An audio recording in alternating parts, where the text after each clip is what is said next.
لا ولد له ولا والد له، ونشهد أن سيدنا وسندنا وحبيب ربنا وطبيب قلوبنا محمد صلى الله عليه وعلى آله وأصحابه وأزواجه وبارك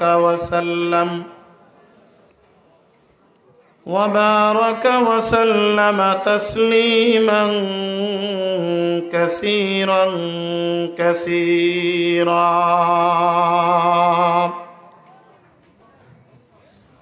أما بعد، فأعوذ بالله من الشيطان الرجيم.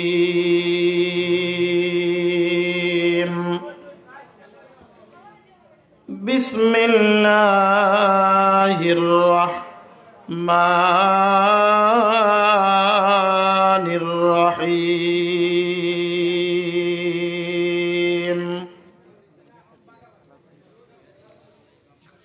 ولنبلونكم بشيء من الخوف والجوع ونقص من الأموال والأنفس والثمرات وبشر الصابرين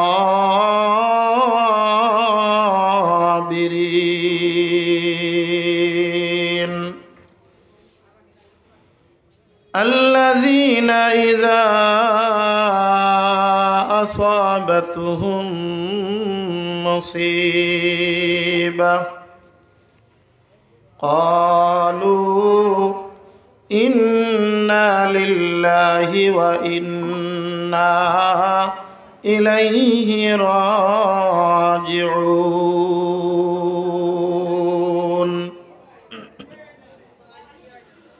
صدق الله المولانا العظيم، وصدق رسوله النبي الكريم، ونحن على ذلك من الشاهدين والشاكرين، والحمد لله رب العالمين.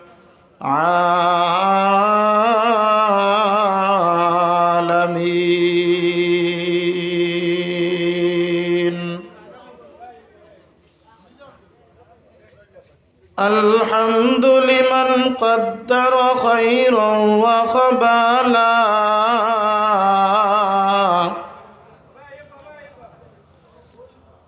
الحمد لمن قدر خيرا وخبالا، والشكر لمن صور حسنا وجمالا. لا ضد ولا ند ولا حد لمولاه،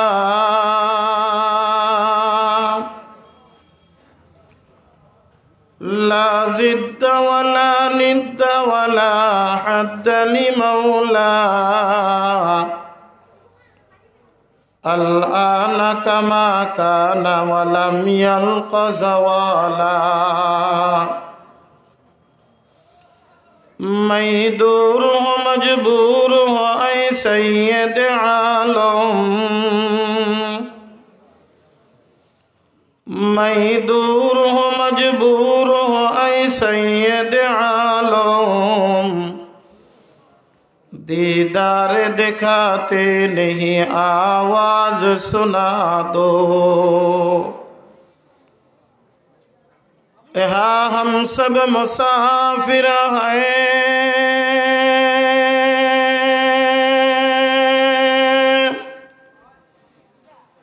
कब्र आखिर ठिकाना।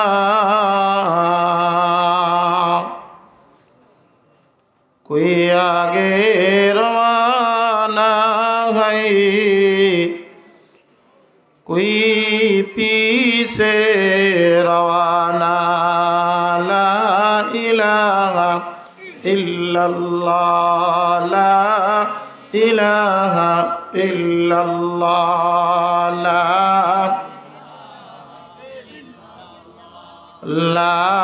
इलाहा इल्लल्लाह, ला इलाहा।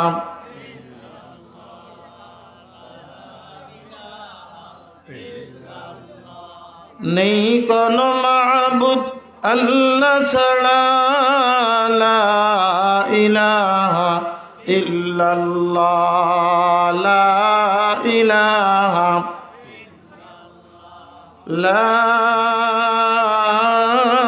इलाहा इल्लल्लाहु मुहम्मदुर रसूलुल्लाह सल्लल्लाहु अलैहि वसल्लम। अल्हम्दुलिल्लाह,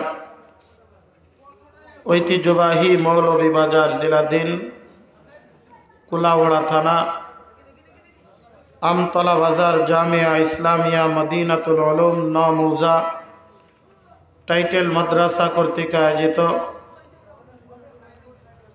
আজকের এই বার্ষিক ওয়াজ ও দোয়ার মাহফিল শেষ অধিবেশনের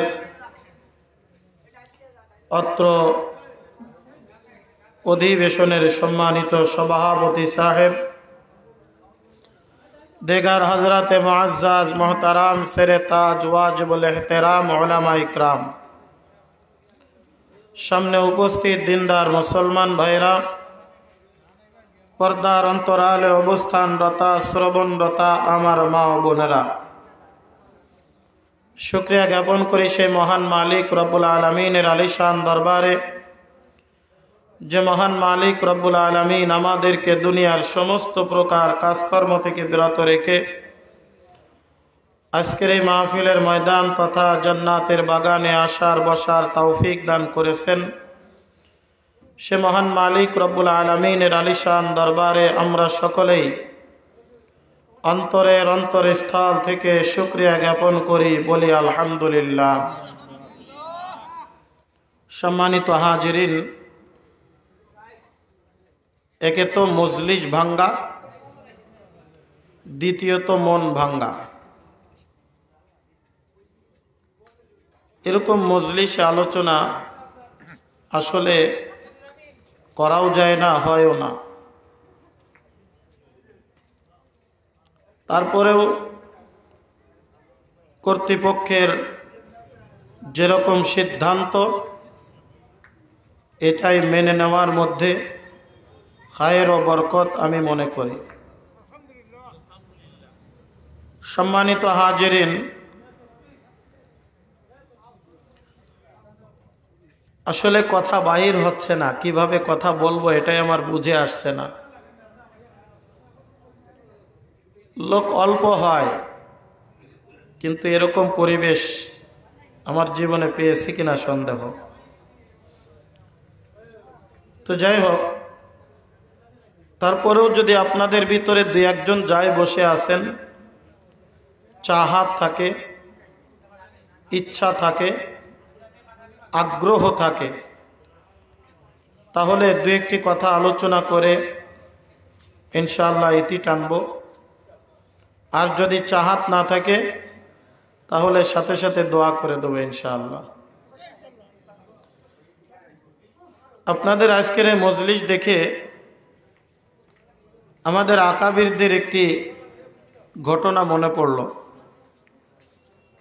আমাদের আকাবিরে হজরতের মধ্যে একজন বড় হজরত ছিলেন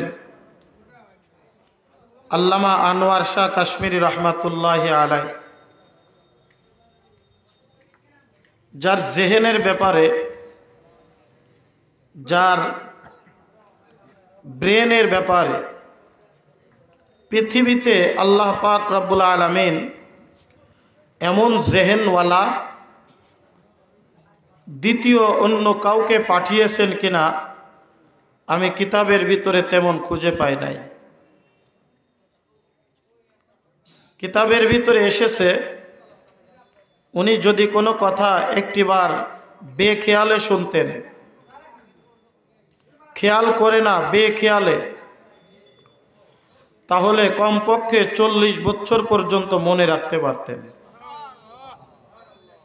আর যদি ধ্যানের সাথে খেয়ালের সাথে শ্রবণ করতেন তাহলে জীবনে কখনো তিনি সেটা আর ভুলতেন না। কওমি মাদারিসের যেই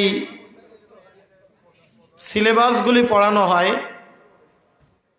জামাতে হিদায়াতুন নাহুতে একটি কিতাব পড়ানো হয়, যে কিতাবের নাম হলো নূরুল ইজা। ফিকাহার কিতাবের সার সংক্ষেপ জামে মানে একটি কিতাব। সংক্ষিপ্ত আকারে ফিকাহার কিতাবের মধ্যে মুখতাসার ভাবে পরিপূর্ণ মাসআলা মাসাইলগুলি ওই কিতাবের ভিতরে এসে গেছে। ওনার জীবনীর মধ্যে পাওয়া যায় এই কিতাবটা এক সময় ছিল না। উনি একবার মিশর সফরে গিয়েছিলেন। মিশর লাইব্রেরিতে উনি কিতাব দেখতেছিলেন। এক কোনায় জীর্ণ শীর্ণভাবে একটি কিতাব পড়া দেখলেন, যে কিতাব মনে হয় অনেক দিন পর্যন্ত কেউ শুয়েও দেখে নাই। আগ্রহ ভরে কৌতূহল বশত ওই কিতাবটা উনি সেখান থেকে নিলেন। আস্তে আস্তে পড়া শুরু করলেন। পড়তে পড়তে কয়েক পৃষ্ঠা পড়ে খুব মজা পেয়ে গেছেন। লাইব্রেরি ম্যানকে বলতেছেন যে এই কিতাবটা তো আমার খুব পছন্দ হয়েছে, আমি কয়েকদিন পর্যন্ত আপনাদের মিশরে থাকব, এই কিতাবটা আমাকে একটু দেওয়া যাবে? আমি বাসায় নিয়ে নিরিবিলিভাবে পড়ব, পড়ে আবার আপনাদের লাইব্রেরিতে আমি ফেরত দিব। তো লাইব্রেরি ম্যান বলতেছেন যে হুজুর, গুস্তাকি মাফ করবেন, বেয়াদবি মাফ করবেন, আমাদের লাইব্রেরির নিয়ম হলো আপনি যতক্ষণ পর্যন্ত ইচ্ছা লাইব্রেরির ভিতরে বসে আপনি যত কিতাব দরকার আপনি এগুলি পড়তে পারবেন, কিন্তু এই লাইব্রেরি থেকে গেট থেকে বাহির করে নিয়ে যাওয়ার অনুমতি নাই। আপনি এখানে বসে পড়েন, প্রয়োজন আপনার জন্য আমরা 1 ঘন্টা সময় বেশি দিব, কিন্তু এখান থেকে নিয়ে যাইতে পারবেন না। আর এটা এমন একটা কিতাব যেই কিতাবের কপি পৃথিবীতে আর একটাও নাই, একটাই আছে। আল্লামা আনোয়ার শাহ কাশ্মীরি রহমাতুল্লাহি আলাইহি উনি আরো আগ্রহী হইলেন যে আমি শেষ করে যাব।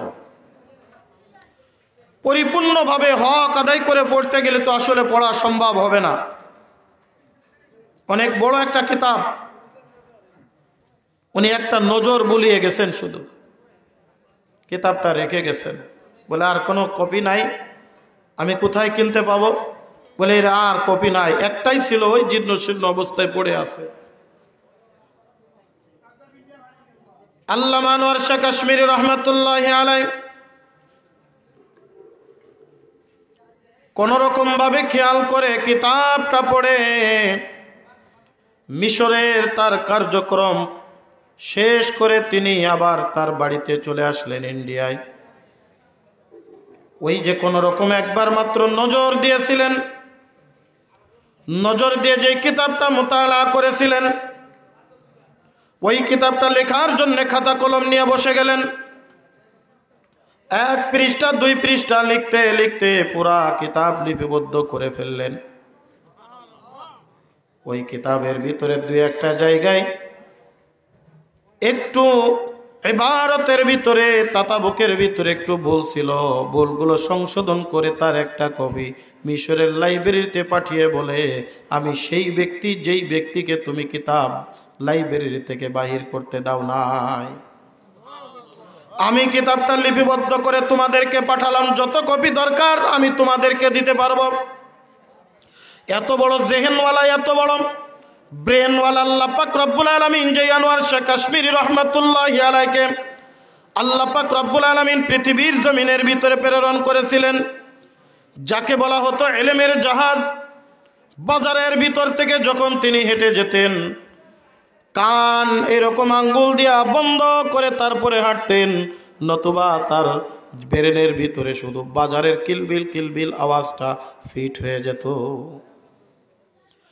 এই আল্লামা আনোয়ার শাহ কাশ্মীরি রহমাতুল্লাহি আলাইহি একদিন দিল্লির শাহী জামে মসজিদে বয়ান করতেছেন, যেই কারণে আমি আপনাদেরকে এই ঘটনাটা বললাম। হাজার হাজার মানুষ আজকে দেখলেন না আওলাদে রাসূল আল্লামা সৈয়দ হাসান বিন আসজাদ আল মাদানী দামাত বারকাতুহুম মাদ্দাজিল্লুহুল আলিয়া, আওলাদে রাসূল যিনি, আমাদের আকাবিরে হযরত আল্লামা হুসাইন আহমদ মাদানী রহমাতুল্লাহি আলাইহির দৌহিত্র যিনি, যাকে দেখার জন্য এতক্ষণ পর্যন্ত মাঠ কানায় কানায় পরিপূর্ণ ছিল। আমি নুরানির জন্য আর লোক বসে নাই, কি কথা ঠিক না?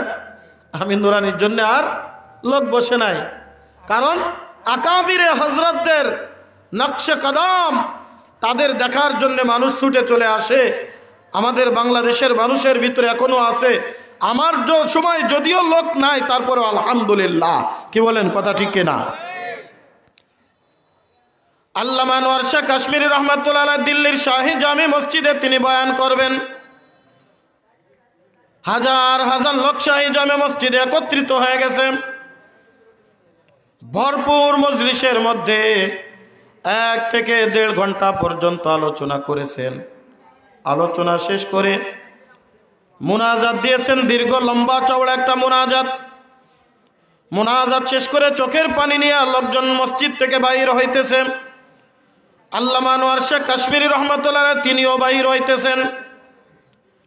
কিতাবের ভিতরে লেখে, আল্লামা আনোয়ার শাহ কাশ্মীরি রহমাতুল্লাহি আলাইহির জীবনীর ভিতরে লেখে, গ্রাম্য একজন বেদুইন, একজন মুরব্বী বাবা, জীর্ণ শীর্ণ কাপড় পরা, চুলগুলো উস্কো শুষ্কো হয়ে আছে, গায়ের সমস্ত কিছু এলোমেলো, এক দৌড় দিয়া দিল্লির শাহী জামে মসজিদের সামনে।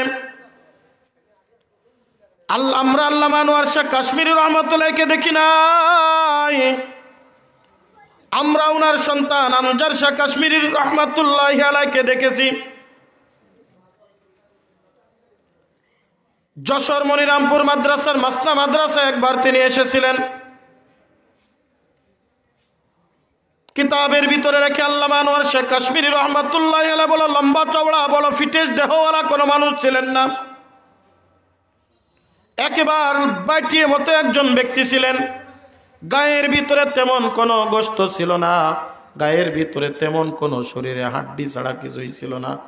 দেখলে মনে হতো না এত বড় বুজুর্গ, দেখলে মনে হতো না এত বড় আল্লাহর ওলি, দেখলে মনে হতো না এত বড় তিনি আল্লাহর একজন প্রিয় বান্দা। একেবারে বেটে মানুষ। কোন সময় উনি আলিশান ভাবে চলাফেরা করতেন না। আগেরকার আকাবির হযরতগণ তাদেরকে দেখলে আলেমই মনে হইতো না, এরকম ভাবে চলতেন, আলেমই মনে হইতো না।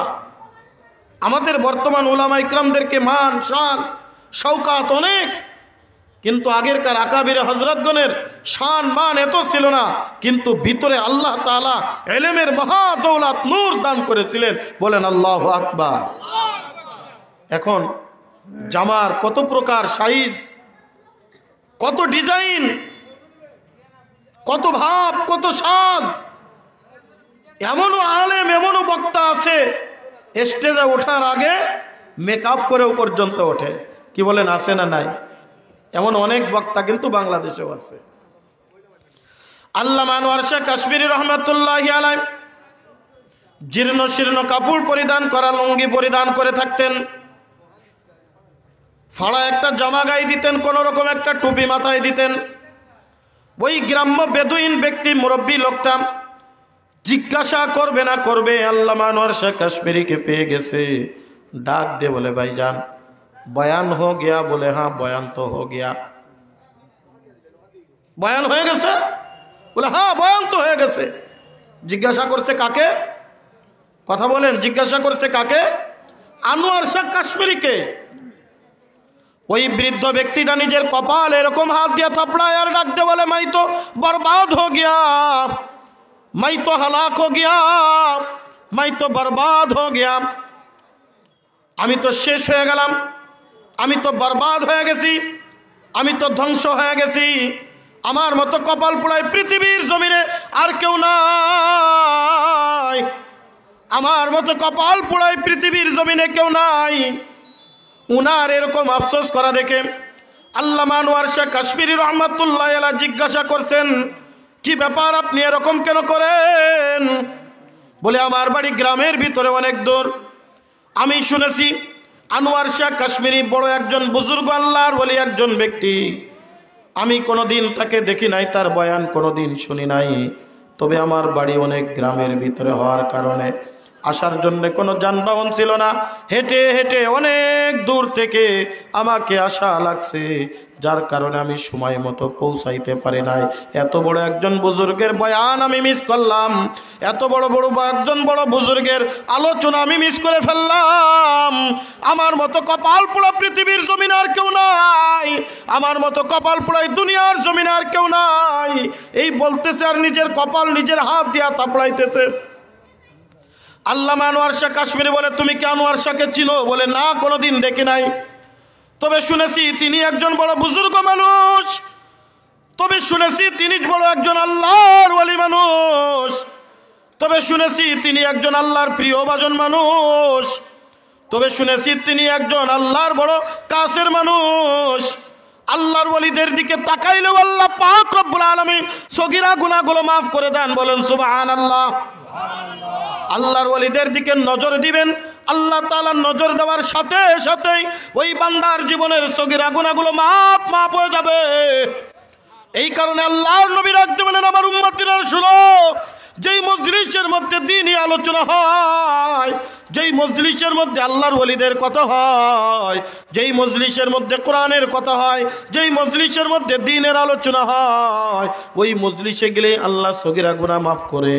ওই মজলিসে উলামা ইকরামের দিকে নজর দিলে আল্লাহ পাক রব্বুল আলামিন সগীরা গুনাহগুলো মাফ করে দেয়। ওই মজলিসে আখিরি মুনাজ্জাত দিয়া যখন কোনো বান্দা বাড়ির দিকে রওনা দিয়া যায়, আল্লাহ পাক রব্বুল আলামিন আসমান থেকে একজন ফেরেশতা পাঠিয়ে দেন। ওই ফেরেশতা ঘোষণা করতে থাকে, ইয়া আব্দুল্লাহ কুমু মাগফুরাল লাকুম, ইয়া আব্দুল্লাহ কুমু মাগফুরাল লাকুম। এ আল্লাহর বান্দা, তোমরা এই মজলিস থেকে এমন ভাবে উঠো, আল্লাহ পাক রব্বুল আলামিন তোমার জীবনের গুনাহ খাতাগুলি মাফ করে দিয়েছেন। বলেন আল্লাহু আকবার। কিতাবের ভিতরে লেখে, মজলিসের মধ্যে বসলে হক্কানি উলামা ইকরাম, পীর মাশায়েখ, বুজুর্গানে দ্বীনের চেহারার দিকে তাকাইলে আল্লাহ পাক রব্বুল আলামিন সগীরা গুনাহ মাফ করে। আর যদি কোনো ব্যক্তি আখির মুনাজাতের আগে তওবা করে, আল্লাহর দরবারে ইস্তেগফার করে, আল্লাহর দরবারে রুনাজারি করে, এই বান্দা মজলিস থেকে বিদায় নিয়ে যায়, আল্লাহ পাক রব্বুল আলামিন সগীরা গুনাহর সাথে কবিরা গুনাহগুলো মাফ করে নিষ্পাপ মাসুম বান্দা বানায়া এই মজলিস থেকে বাড়ির দিকে রওনা দেয়। এটাই হলো মজলিসের শান, এটাই হলো মজলিসের মান, এটাই হলো দ্বীনের মজলিস, উলামা ইকরামের মজলিসের মান। কথা বলেন ঠিক কি ঠিক না? ওই গ্রাম্য মুরব্বী ব্যক্তিটা নিজের কপাল নিজের হাত দিয়ে থাপড়ায় আর বলে, আমি ধ্বংস হয়ে গেলাম, আমি তো বরবাদ হয়ে গেলাম, আমি তো বড় ধ্বংসপ্রাপ্ত হয়ে গেলাম, আমার মতো কপাল পোড়ায় পৃথিবীর জমিনের মধ্যে আর কেউ নাই, আমার মতো কপাল পোড়া পৃথিবীর জমিনে আর কেউ নাই। আল্লামা আনোয়ার শাহ কাশ্মীরি এবার ভিতরে ডাক দিয়েছে, বাবা আপনি একটু আমার সাথে মসজিদের ভিতরে চলেন, আপনি আমার সাথে মসজিদের ভিতরে চলেন।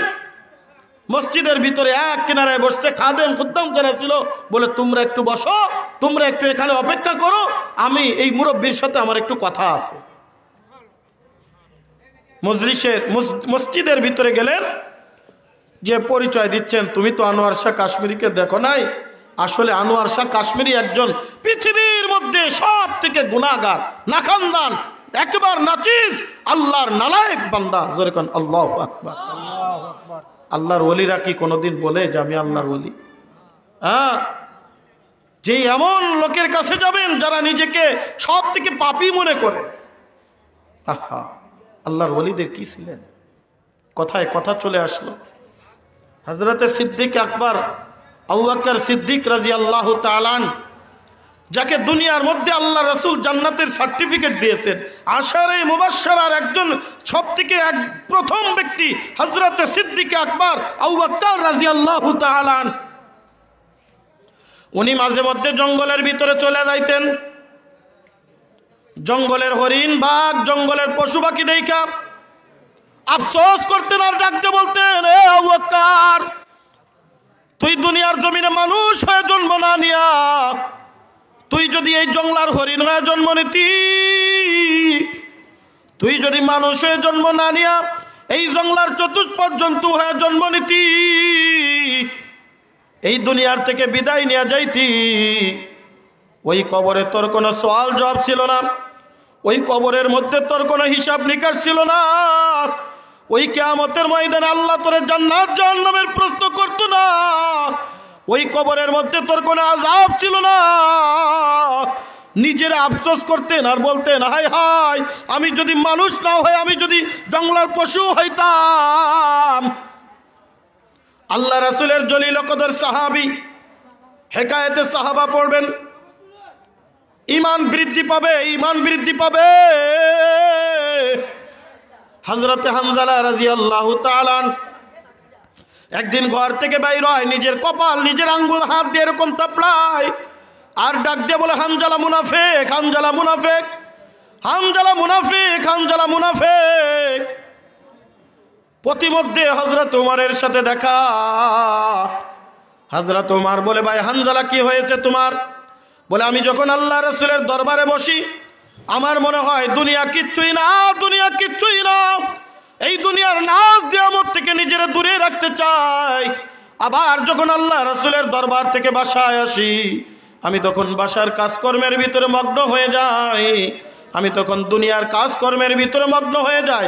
আখিরাতের কথা তেমন একটা স্মরণ হয় না, ওই জাহান্নামের কথা তেমন একটা স্মরণ হয় না, আল্লাহর ইবাদত ঠিক মতো করতে পারি না, আল্লাহকে ঠিক মতো ডাকতে পারি না। এই জন্য আমি মনে করি আমি মনে হয় মুনাফিক হয়ে গেছি, আমি মনে হয় মুনাফিক হয়ে গেছি। হযরত ওমর বলে, আমিও তো এরকম, আমারও অবস্থা। আল্লাহ রাসূলের দরবারে গেলে আমার দিলটা কেমন জানি হয়ে যায়, আল্লাহ রাসূলের দরবার থেকে ফিরে আসলে আবার দুনিয়ার দিকে আমার মনটা ঝুঁকা যায়।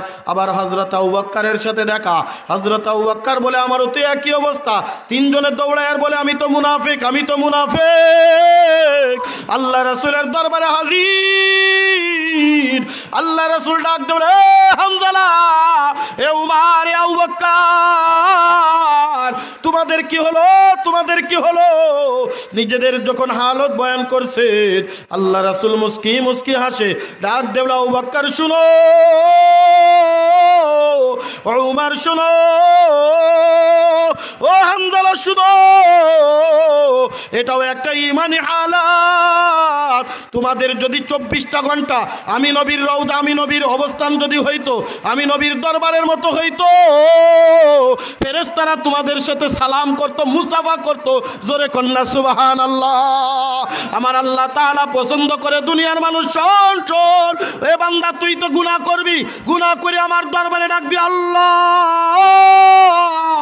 রব্বানা যালামনা আনফুসানা ওয়া ইল্লাম তাগফির লানা ওয়া তারহামনা লানাকুনান্না মিনাল খাসিরিন।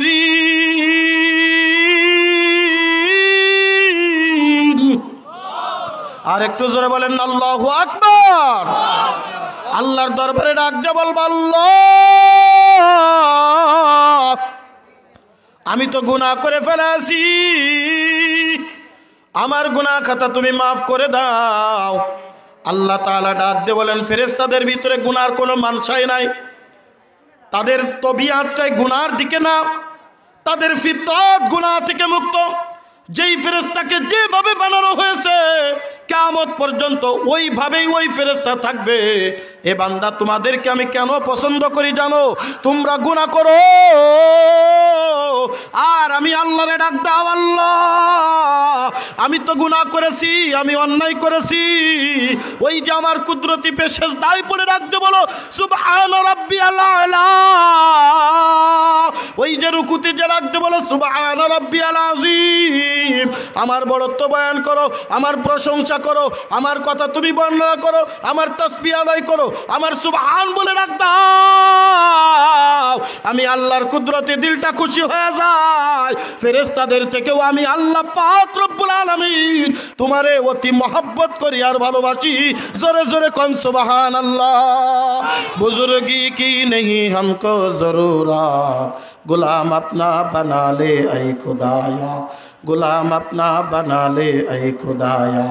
तू कुजा ओम सुन्नते अहमद कुजा, बा मोहम्मद कई बुअद निस्बत तुरा, बा मोहम्मद कई बुअद निस्बत तुरा। ज़रकन अल्लाहु আকবার। এই জন্য আমরা গুনাহ করি, আবার আল্লাহর কাছে মাপ চাই। এই কারণেই এই দুনিয়ার মধ্যে আল্লাহ তাআলা আমাদেরকে আশরাফুল মাখলুকাত করেছেন। বলেন আল্লাহু আকবার। হযরত উমর ফারুক রাদিয়াল্লাহু তাআলা, কষ্ট হচ্ছে ঘটনার সারসংক্ষেপ পরবর্তীতে একটু বলবো। হযরত উমর ফারুক রাদিয়াল্লাহু তাআলা তিনি যখন আমিরুল মুমিনিন খলিফাতুল মুসলিমিন, ঈদের দিন সকাল বেলায় ঈদের নামাজ পড়ছেন। সাহাবা ইকরাম সবাই ওই সময় যারা বেঁচে ছিলেন, আমিরুল মুমিনিনের ইমামতিতে ঈদের নামাজ হলো। ঈদের নামাজ পড়ে সাহাবা ইকরাম নিজেদের মতো আনন্দ করতেছেন। হঠাৎ করে একজন বলতেছে আমিরুল মুমিনিন কই, আমিরুল মুমিনিন কই?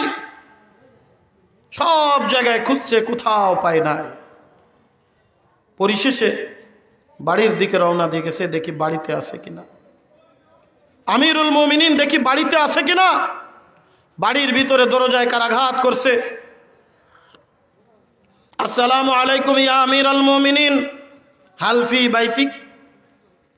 আমিরুল মুমিনিন আপনি বাড়ি আছেন? একবার সালাম দিলেন, দুইবার সালাম দিলেন। কয়েকজন সাহাবা ইকরাম আমিরুল মুমিনিনের খোঁজে বাসায়।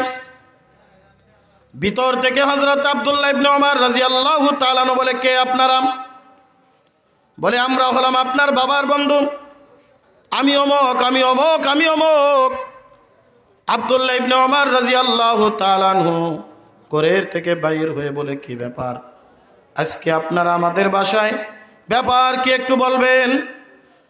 সবাই ডাক দিয়ে বলে, আমরা অনেক খোঁজাখুঁজি করলাম, আমিরুল মুমিনিন রে খুঁজে পাই না। আপনার আব্বা আমিরুল মুমিনিন কই? আব্দুল্লাহ ইবনে ওমর রাদিয়াল্লাহু তাআলা চোখের পানি টপ টপ করে ফেলে ডাক দিয়ে বলে, আল্লাহ রাসূলের সাহাবীরা রে,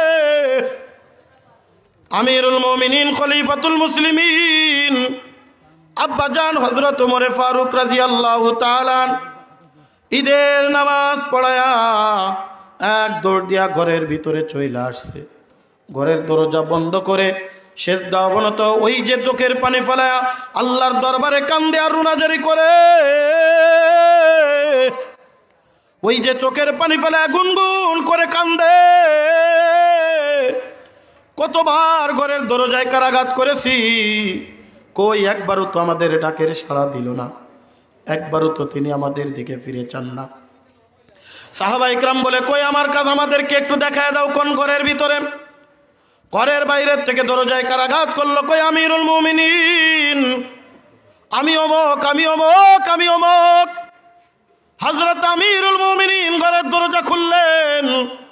তাকায় দেখে আমিরুল মুমিনিন এমন ভাবে চোখের পানি ফেলা কান্দে, চোখের দুই পাশের কোনা দিয়ে কালো হয়ে গেছে, কালো হয়ে গেছে। চোখ দিয়া দাড়ি মোবারক ভিজা গেছে।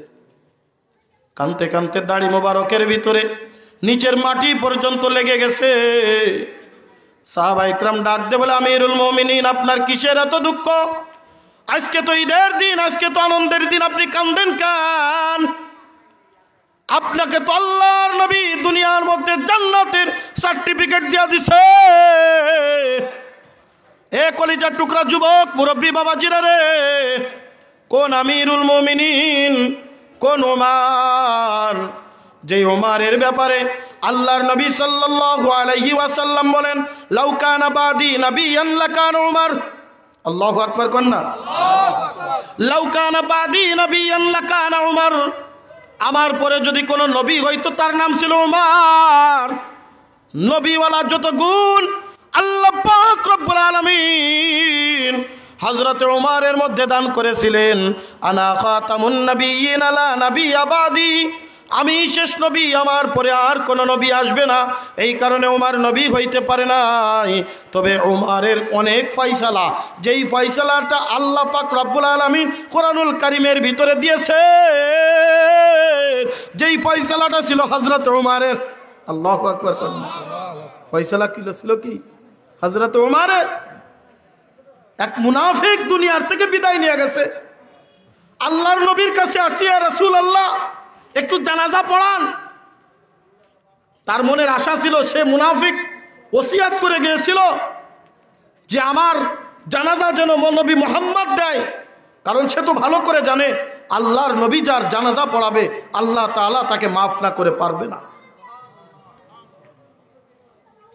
হযরত ওমর পিছন থেকে এরকম জামা টেনে ধরছে, ইয়া রাসূলুল্লাহ না, আপনি যাবেন না, ইসলামের শত্রু, আর ইসলামের শত্রুর জন্য কোনো দোয়া চলবে না। কথা বলেন ঠিক কি ঠিক না? যারা ইসলামের সাথে বান্দরামি করে, যারা ইসলাম মিটিয়ে দিতে চায়, যারা নামের মুসলমান থেকে ইসলামকে নিশ্চিহ্ন করে দিতে চায়, তাদের জন্য কোনো দোয়া করা যাবে না।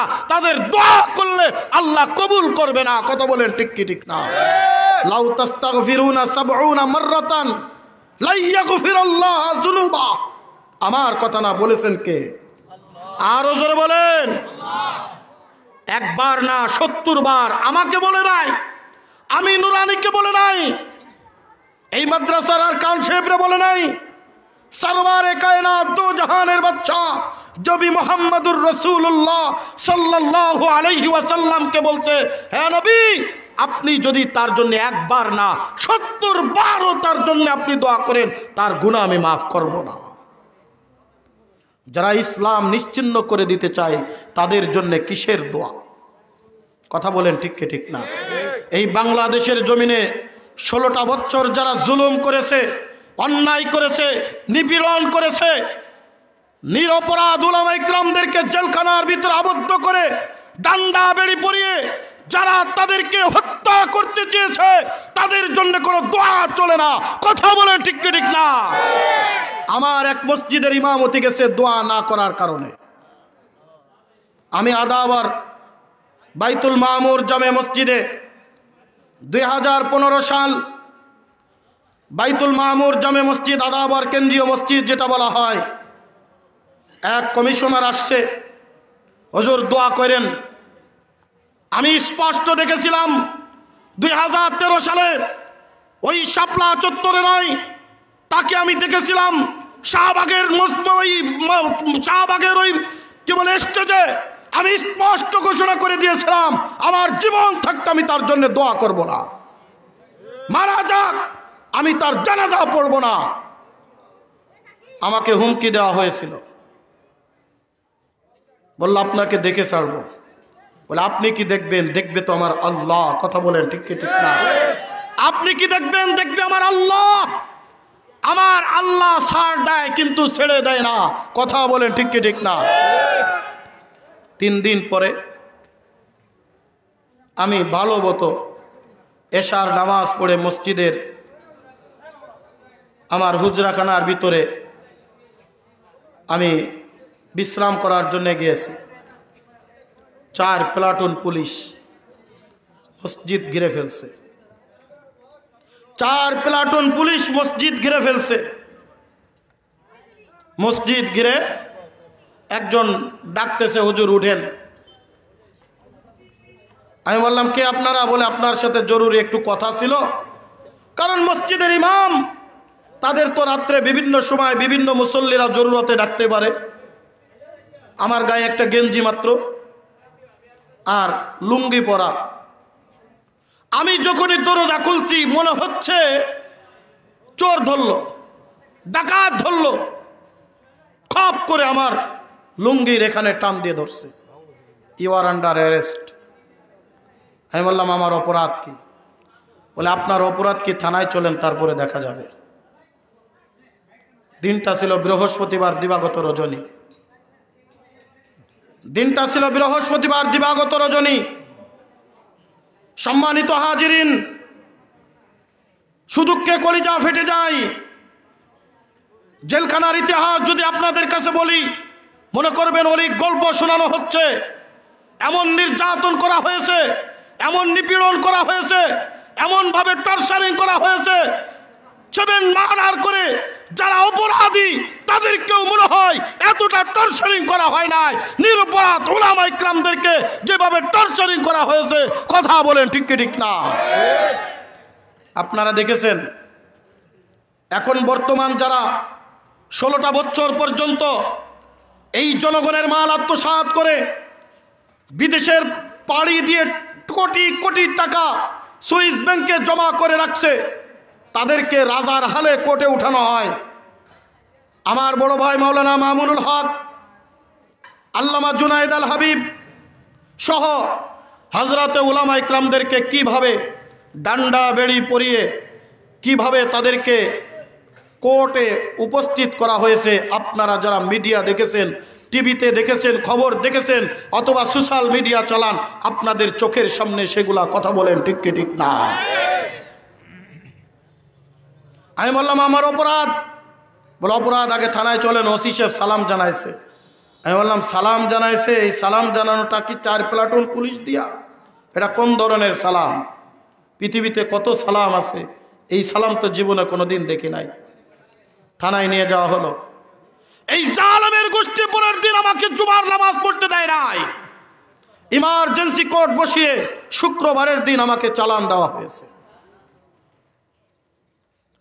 একজন পুলিশ, সবাই কিন্তু খারাপ না, একজন ছিল, আমাকে বলতেছে হুজুর কারোর সাথে কথা বলবেন। আমার মা তখন দুনিয়ার জমিনে বেঁচে ছিলেন, 4 বছর পর্যন্ত পঙ্গু প্যারালাইসিস হয়েছিলেন। আমি বললাম শেষবারের মতো মাকে একটু ফোন দিয়ে কথা বলতে চাই, যদি একটু সুযোগ দিতেন। গোপনে আমাকে নিয়ে যাওয়া হলো। বললেন হুজুর তাহলে একটু ওই বাথরুমে যাওয়ার একটু ভান করেন, বলেন যে আমি একটু এক্সচেঞ্জায় যাব। গোপনে আমার কাছে ফোনটা ধরিয়ে দিয়েছে। উনি সেন্ট্রির দায়িত্বে, আমাকে এরকম গার্ড দেওয়ার দায়িত্বে ছিলেন, আমার কাছে গোপনে দিয়ে দিলেন বাথরুমের ভিতরে। আমি যে মাকে ফোন দিলাম, মা বলতেছে গতকাল রাত্রের থেকে তোর ফোন বন্ধ, ব্যাপার কি? আমি কথা বলতে পারতেছি না, জবান বন্ধ হয়ে গেছে। আমার মা বলতেছে কি হয়েছে বল। আমি বললাম মা গত রাত্রে থানায় নিয়ে আসছে জিজ্ঞাসাবাদ করার জন্যে। বলে অপরাধ?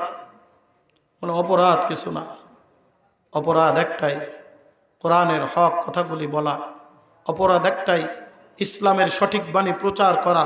অপরাধ একটাই, জালেমের সাথে আঘাত না করা। কথা বলেন ঠিক কি ঠিক না? আমার সাহস ছিল আমার আম্মা জান। আমার মা স্পষ্ট ডাক দিয়ে বলে নুরুল ইসলাম ভয় পাওয়ার কোনো কারণ নাই, আমি তোর জন্য দোয়া করেছি। আমি জীবনে 2টা দোয়া করেছি, আল্লাহ পাক রব্বুল আলামিন 2টা দোয়া কবুল করে নিয়েছে। আমার জীবনে আর কোনো চাহিদা নাই, আমার জীবনে আর কোনো চাহিদা নাই। আমার 1 নম্বর দোয়া ছিল, আমি নিজে দেখেছি মৌলভীবাজারের যুবক মুসলমান গভীর রজনীতে তাহাজ্জুদের নামাজের সময় উঠে আমার মা যায় নামাজ ফেলায় তাহাজ্জুদের নামাজ পড়ে আল্লাহর দরবারে দোয়া করতেন, ওগো মালিক রব্বুল আলামিন, আমি একজন মুফতির মা হতে চাই, আমার সন্তান যেন মুফতি হয়, মুফতি হওয়ার মতো তৌফিক আল্লাহ তুমি দান করিও। আমার ভিতরে না আছে কোনো ইলম, না আছে কোনো কালাম। আমি মনে করি আল্লাহ পাক রব্বুল আলামিন মায়ের দোয়ার বদৌলতে ইফতা পড়ার তৌফিক দিয়েছেন। হাটহাজারী মাদ্রাসায় 2003 সালে আমি দাওরায়ে হাদিস পড়ি। 2004 সালে ইফতা বিভাগে ভর্তি কমপ্লিট করার পরে আমি যখন বাড়িতে আসলাম, মায়ের কাছে বললাম মা তোমার না মনের আশা ছিল ইফতা পড়বে, মুফতি হবে, আজকে আমি ইফতা কমপ্লিট করলাম, ইফতা ভর্তি কমপ্লিট করছি, তার মানে আর 2টা বছর পরে আমার ইফতার সনদ চলে আসবে। আমার মা চোখের পানি ফেলে ডাকতে বলেছিল, ও রব্বুল আলামিন, আমার চোখের পানি তুমি কবুল করে নিয়েছো। আমার জীবনে আর একটা আশা, আল্লাহ তাআলা যেন আমার ছেলের মাধ্যমে এই দুনিয়ার জমিনে কিছু দ্বীনি বাণী প্রচার করায়। আমার নিজের কানে এখন ওই কথাটা বাজে, আমার মা আজ দুনিয়ার জমিনে নাই। আজ 4টা বছর হয়ে গেল দুনিয়ার জমিন থেকে বিদায় নিয়ে অন্ধকার কবরে শুয়ে আছে। এ মৌলভীবাজার এলাকার যুবক, কলিজার টুকরা মুসলমান, আমার মা সেদিন ডাক দিয়ে বলেছিল, মালিক রব্বুল আলামিন, কত মানুষের নাম মাইকে মাইকে ঘোষণা হয়, কত মানুষের নাম মাইকে ঘোষণা অমক আলোচনা করবে, আমিও একটু শুনতে চাই আমার ছেলের নাম যেন মাইকে মাইকে ঘোষণা হয়।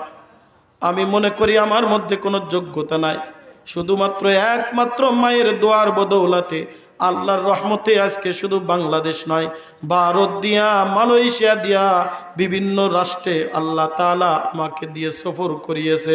সবখানে যে মায়ের কথা মনে পড়ে, মালিক রব্বুল আলামিন, আজকে ওই মাকে হারিয়েছি, কিন্তু মায়ের দোয়া আল্লাহ তাআলা কবুল করে নিয়েছে। 2015 সালের বৃহস্পতিবার শুক্রবারের দিন সকাল বেলায় আমি থানার ভিতর থেকে যখন মাকে ফোন দিলাম, মা ডাক দিয়ে বলে, আমার 2টা আশা আল্লাহ পাক রব্বুল আলামিন কবুল করে নিয়েছে, আমার জীবনে কোনো আশা নাই। আমি চাই আল্লাহ পাক রব্বুল আলামিন যেন আমাকে শহীদের মা হিসেবে কবুল করে। নুরুল ইসলাম, খবরদার বিচলিত হবি না। তুই চুরি করে জেলখানায় যাস নাই, তুই ডাকাতি করে জেলখানায় যাস নাই, তুই পরের মাল আত্মসাৎ করে জেলখানায় যাস নাই, তুই তো অপরাধ করে জেলখানায় যাস নাই। আমি বিশ্বাস করে আমি গ্যারান্টি দেয়া বলতে পারি, আমার যেই সন্তান কোরআনের কথা বলতে গিয়া, দ্বীনের কথা বলতে গিয়া, ইসলামের কথা বলতে গিয়া যদি জেলখানায় যায়, সেখানে যদি ফাঁসির কাস্টে ঝোলায়, আমি কিয়ামতের ময়দানে ওই যে কত মহিলা সাহাবী কিয়ামতের ময়দানে শহীদের মা হিসেবে আল্লাহর জান্নাতে যাবে। আমার মা একটা ঘটনা, 1 মিনিটের মধ্যে একটা ঘটনা বলেছিল, তুই কি শুনিস নাই? আল্লাহ রাসূল একদিন জিহাদের ময়দানে সৈন্য ভর্তি করতেছিল, একজন মদিনার আনসারী মহিলা এইরকম ভাবে মোলের দুগ্ধ সন্তান নিয়া ওই আল্লাহ রাসূলের কাছে হাজির হয়ে গেছে। সাহাবায়ে কেরাম ডাক দিয়ে বলে, মহিলা তুমি কই যাও? এখানে তো জিহাদের ময়দানে সৈন্যদল ভর্তি করা হয়, এখানে তো দুনিয়ার কোনো মহিলা নিবে না, এখানে তো নওজোয়ান তাগড়া যুবক নিবে। মহিলা ডাক দিয়ে বলে, না, আমি সেখানে ভর্তি হওয়ার জন্য যাচ্ছি না, আমার কাছে একটা সৈন্য আছে, আমি সৈন্য নিয়ে যাইতেছি। ছেড়ে দেওয়া হল, আল্লাহ রাসূলের কাছে গেছে। আসসালাতু আসসালামু আলাইকা ইয়া রাসূলুল্লাহ, আসসালাতু আসসালামু আলাইকা ইয়া হাবিবাল্লাহ, আমি একটা সৈন্য নিয়ে আসছি, জিহাদের ময়দানে ভর্তি করব। আল্লাহ রাসূল ডাইনে তাকায়, আল্লাহ রাসূল বামে তাকায়, আল্লাহ রাসূল সামনে তাকায়, পিছনে তাকায়, কই না কোন সৈন্য দেখে না, কোন নওজোয়ান যুবক দেখে না। আল্লাহর নবী ডাকতে বলেন, এ মহিলা তুমি কই কোন সৈন্য আনো নাই? তুমি কি আমার সাথে মস্করা করো? তুমি কি আমার সাথে রসিকতা করো? মহিলা ডাকতে বলে, ইয়া রাসূলুল্লাহ, ইয়া হাবিবাল্লাহ, আমি আজকে নওজোয়ান কোন যুবক আনতে পারি নাই। ওগো আল্লাহর নবী, আমার বাবা আজ দুনিয়ার জমিনের ভিতরে বাইচা নাই। আমার বাবা যদি বেঁচে থাকতো, বুঝে শুনে আমার বাবাকে আমি জিহাদের ময়দানে ভর্তি করাইতাম। আমার বড় কোনো ভাই নাই, ভাই যদি বেঁচে থাকতো আমি জিহাদের ময়দানে ভর্তি করাই দিতাম। আমার বড় কোনো সন্তান দুনিয়ার জমিনের ভিতরে বাইচা নাই, যদি বাইচা থাকতো আমি জিহাদের ময়দানে ভর্তি করাই দিতাম। আমার স্বামীও দুনিয়ার জমিনের ভিতরে বাইচা নাই, উহুদের ময়দানে, যুদ্ধের ময়দানে শহীদ হয়ে গিয়েছে। আমার স্বামী যদি আজ বেঁচে থাকতো, আমার স্বামীকে আমি জিহাদের ময়দানে ভর্তি করায় দিতাম। তখন আল্লাহর হাবিব ডাক দিয়ে বলে, হে মহিলা, তাহলে বলো তুমি কোন সৈন্য নিয়ে আসছো? ওই মহিলা কোলের দুগ্ধ সন্তানটা আল্লাহ রাসূলের দিকে এরকম ভাবে তায়ালায় ডাক দিয়ে বলে, ইয়া রাসূলুল্লাহ, আমার বড় কোনো ভাই নাই, আমার বড় কোনো ভগ্নিপতিও নাই, আমার বড় কোনো বন্ধু নাই, আমার বড় কোনো লোক এই দুনিয়ার জমিনের ভিতরে বাইচা নাই, আমার এই দুগ্ধ সন্তান বাইচা আছে, এই সন্তানটাকে আমি জিহাদের ময়দানে ভর্তি করাইতে চাই। আল্লাহর নবী ডাক দিয়ে বলে, মহিলা তুমি কি পাগল হয়ে গেছো? তোমার মাথা কি ঠিক নয়? এটা তো খেলার ময়দান না, এটা তো জিহাদের ময়দান, এটা তো নওজোয়ান তাগড়া যুবক লাগবে, এখানে তো ঢাল ধরা লাগবে, এখানে তো তরবারি ধরা লাগবে, বীর বিক্রমে জিহাদ করা লাগবে, কাফেরের কল্যাণ খণ্ডিত করা লাগবে। এখানে এই ছোট্ট বাচ্চা নিয়ে কি করব? উপরন্তু ছোট্ট বাচ্চা তো আমাদের জন্য আরো বিপদের কারণ হয়ে দাঁড়াবে, তাকে রক্ষণাবেক্ষণ করার জন্য আমার আরো 2 জন সৈন্য দেওয়া লাগবে। ওই মহিলা চোখের পানি ফেলায় ডাক দিয়ে বলে, ইয়া রাসূলুল্লাহ, ইয়া হাবিবাল্লাহ, না আমি ওই কারণে আমার সন্তানরে আনি নাই, আমার ভাই নাই, আমার স্বামী নাই, আমার বাবা এই দুনিয়ার জমিনের ভিতরে বাইচা নাই। ওগো আল্লাহর নবী, আপনি যখন যুদ্ধের ময়দানে যাবেন আমার এই সন্তানটার আমি আপনি কোলের ভিতরে নিবে। কত মানুষ যুদ্ধের ময়দানে যা এইরকম ঢাল ধরে ঢালের সামনে বানায় তীর থেকে বাঁচে, বল্লম থেকে বাঁচে, আপনাকে ওই ঢাল ধরা লাগবে না, আমার এই কোলের দুগ্ধ সন্তানটা এইরকম সামনের দিকে মেলায়া ধরবেন। ওদের ময়দানে যখন কাফেরের আপনার দিকে তীর নিক্ষেপ করেছিল, আবু তালহা ডাইনে তীর আসলে ডাইনে দৌড়ায়, বামে তীর আসলে বামে দৌড়ায়, সামনে তীর আসলে সামনে দৌড়ায়, একটা দুইটা নয় 72 থেকে 73টা তীর হজম করে আবু তালহা দুনিয়ার থেকে বিদায় নিয়ে গিয়েছিলেন। আবু তালহা দুনিয়ার জমিনের ভিতরে বাইচা নাই। ওই রকম একটা কঠিন পরিস্থিতি আসলে ওগো আল্লাহর নবী, আপনি আমার সন্তানটার এইরকম সামনের দিকে মেলায়া ধরবেন, অন্তত পক্ষে 2-3টা তীর আমার সন্তান হজম করতে পারবে। আমার সন্তান দুনিয়ার থেকে বিদায় নিয়ে যাক, আমি এটা সহ্য করতে পারি, কিন্তু আপনার গায়ে তীরের আঘাত লাগুক আমি এটা সহ্য করব না। জোরে জোরে কম সুবহানাল্লাহ।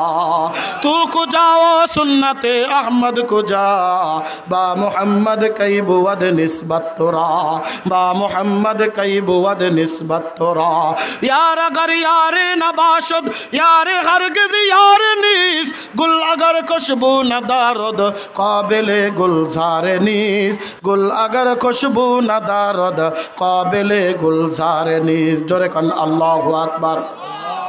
এ মৌলভী বাজার এলাকার মুসলমান গভীর মনোযোগ, আমার আম্মা জান ডাক দিয়ে বলেছিল, নুরুল ইসলাম, আমি তোমার জিহাদের জন্য তৈরি করে দিলাম, প্রস্তুত করে দিলাম, আমার ভিতরে আর কোনো দুঃখ নাই, আমার মনের ভিতরে 2টা আশা ছিল, আল্লাহ তাআলার জন্য আমার মুফতির মা বানাই, আল্লাহ বানিয়েছে, আল্লাহ তাআলার জন্য একজন বক্তার মা বানাই, আল্লাহ তাআলা আমারে বানিয়েছে।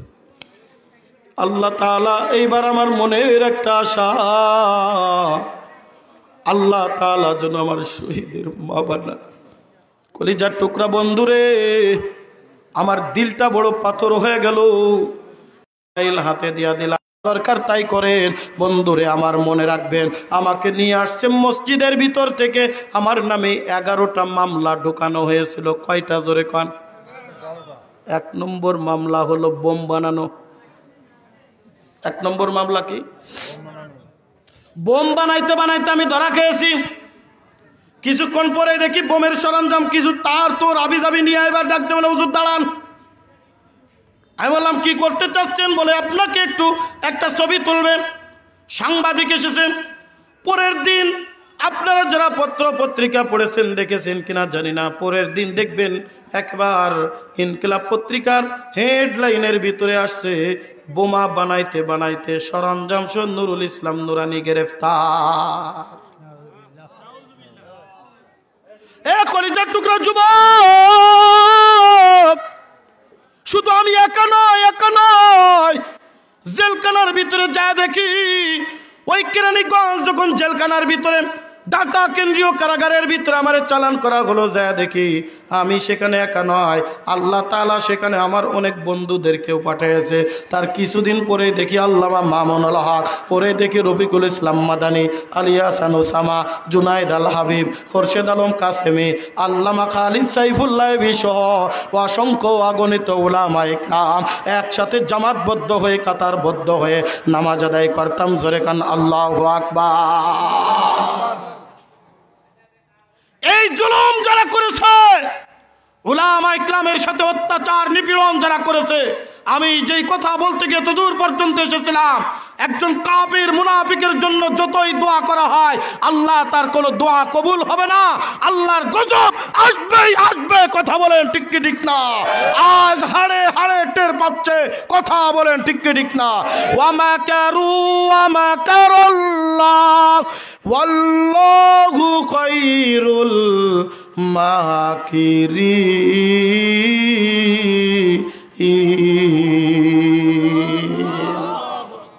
अल्लाह धरे ना धरले किंतु साड़े ना। कागज कट कर घुड़ी बना कर उड़ा दो आसमान में, इधर फेरो उधर फेरो रस्सी मेरा हाथ में, इधर फेरो उधर फेरो रस्सी मेरा हाथ में। कागज कट कर घुड़ी बना कर उड़ा दो आसमान में, इधर फेरो उधर फेरो रस्सी मेरा हाथ में, इधर फेरो उधर फेरो रस्सी मेरा हाथ में। ছোট্টকালে ঘুড়ি উড়াইছেন কি উড়ান নাই? এই উড়াইছেন?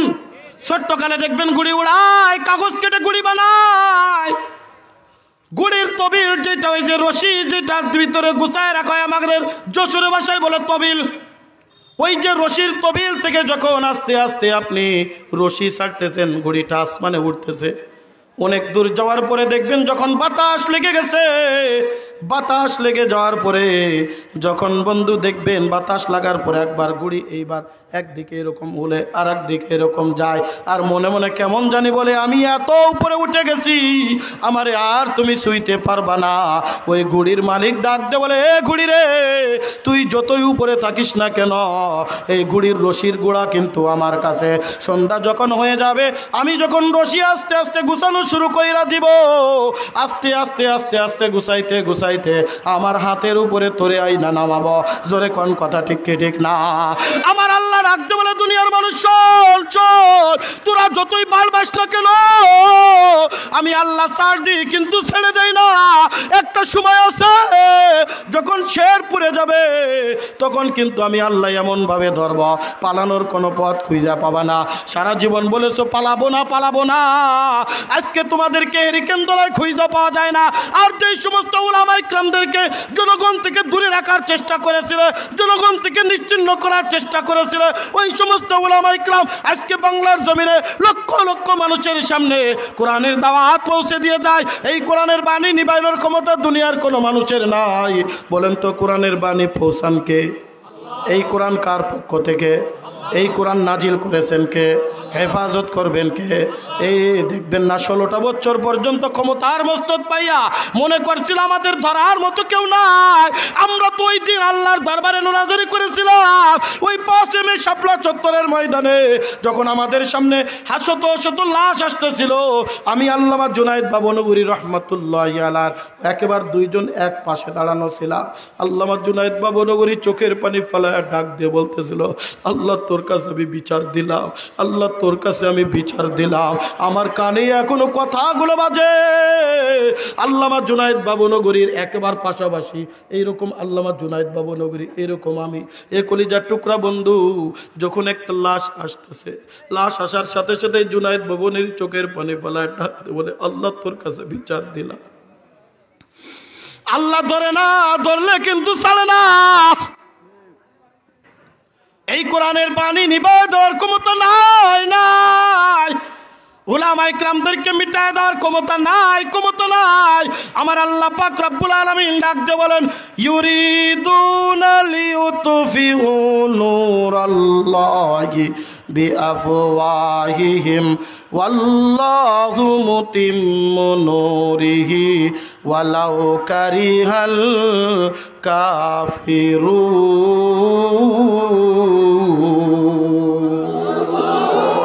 এ কলিজার টুকরা যুবক, এ আমার মুরব্বী বাবা জিরা রে, ও পর্দার অন্তরালের মা গো, এই কোরআন নাজিল করেছেন কে?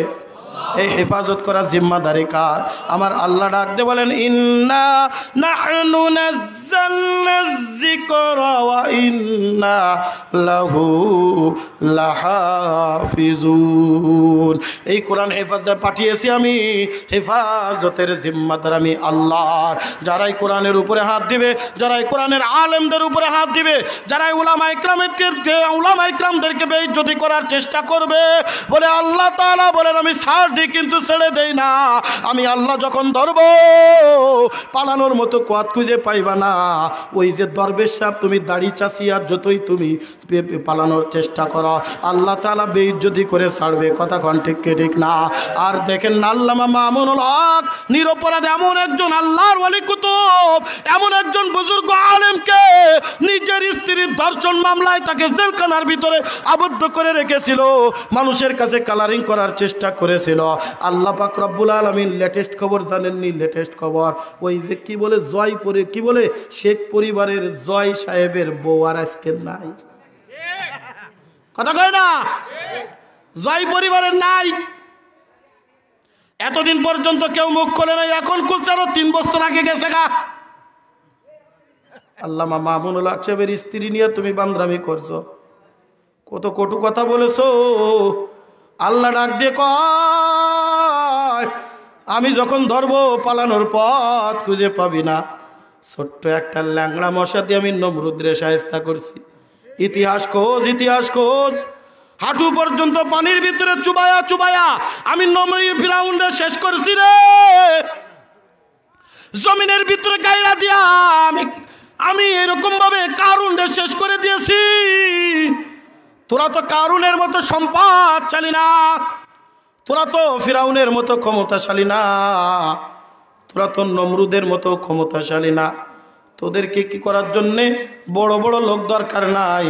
ছোট্ট ছোট্ট স্কুল কলেজের ছাত্রদের একদিনের আন্দোলনে 1 মিনিটের মধ্যে হেলিকপ্টারে করে রাত দাদা বাবুর দেশে পলাইতে হয়। জোরে জোরে কোন কথা ঠিক কি ঠিক না? ওয়া তুইজ্জু মান তাশাউ ওয়া তুযিল্লু মান তাশাউ বিয়াদিকাল খায়র। আর একটু জোরে বলেন আল্লাহু আকবার। এই আল্লাহু আকবারের পাওয়ার, আল্লাহু আকবারের পাওয়ার, আল্লাহু আকবারের পাওয়ার আজকে কমে গেছে। যার কারণে ওই হাসিনা পরিবার আসছিল, আমাদের পাওয়ার যখন চলে আসবে তখন দুনিয়ার কেউ আমাদের সাথে বান্দরামি করতে পারবে না। জোরে জোরে কোন কথা ঠিক কি ঠিক না? আজকে দেখা দিয়েছে ওই যে আমেরিকার ক্যালিফোর্নিয়া, ওই যে লস অ্যাঞ্জেলাসের মধ্যে কথা বলেন ঠিক কি ঠিক না? আল্লাহ তাআলা এমন দাবানো যে কোরআন তারা মানে নাই, যে ইসলাম তারা মানে নাই, গাজার মুসলমানদেরকে নির্বিচারে হত্যা করেছে, গাজাকে ধূলিসাৎ করার চেষ্টা তদবির করেছে। আল্লাহ তাআলা এমন ভাবে দাবানল দিয়া ধ্বংস করে দিয়েছে। গতকাল ফেসবুকের মধ্যে দেখলাম কয়েকজন হুজুর জোগাড় করে ওখানে আজান দেওয়া শুরু করছে। জোরে কোন আল্লাহু আকবার, আল্লাহু আকবার। বুঝে আসছে এ ধরা কার? আরো জোরে আল্লাহর ধরা। এটা দুনিয়ার পানি দিয়ে হবে না। একটা দুইটা নয়, আপনারা যারা পত্র পত্রিকা দেখছেন, টিভিতে খবর দেখছেন, সোশ্যাল মিডিয়ায় দেখছেন, শত শত হেলিকপ্টারে করে পানি নিয়ে লিবানোর চেষ্টা করে, সাদা পানি না রঙিন পানি সাজাচ্ছে, কেমিক্যাল যুক্ত পানি। এরপরে পানি দেয় ওই জায়গারও বাইরা যায়, পানি দেয় বাইরা যায়, পানি দেয় বাইরা যায়। জোরে জোরে কান আল্লাহু আকবার। ওয়া মাকারু ওয়া মাকারাল্লাহ ওয়াল্লাহু খায়রুল মাকিরিন। আল্লাহ কিন্তু ধরে না, ধরলে আল্লাহ ছাড়ে না। জোরে জোরে কোন কথা ঠিক কি ঠিক না? আল্লাহ যখন ধরবে 16 বছরের রাজত্ব থেকে গভীর রজনীতে পালায়া অন্ধকারচ্ছন্ন এলাকায় চলে যেতে হবে। ছট করে বাংলার জমিনে ঢুকতে চাও? না না না, একবার ঢুকে দেখো তোমার বাবার মতো পরিস্থিতি হয়ে যাবে। জোরে কোন কথা ঠিক কি না? আর এই কথা বলতে গেলে এতদিন ছিলাম হুজুররা খারাপ। 116 জনের নাম লিস্ট করেছিলাম, 11 নম্বরে নুরানির নাম, 11 নম্বরে নুরানির নাম স্পষ্ট করে বলেছিলাম। 11 না, এক দিবি, এক দিবি। আমার স্পষ্ট বক্তব্য ছিল জজের সামনে, এই কোরআন এরকম বুকের ভিতরে ধারণ করে বলেছিলাম, জজ সাহেব আমি চুরি করি নাই, আমি ডাকাতি করি নাই, আমি লুচ্চমি করি নাই, আমি দেশের মাল বিদেশে পাচার করি নাই, কোরআনের কথা বলেছি। জেলখানা নয়, ফাঁসির কাস্টে ঝুলান, আমি একবার নয় 1000 বার জীবন দিব, কিন্তু আমি কোরআন ছাড়বো না। আল্লাহু আকবার।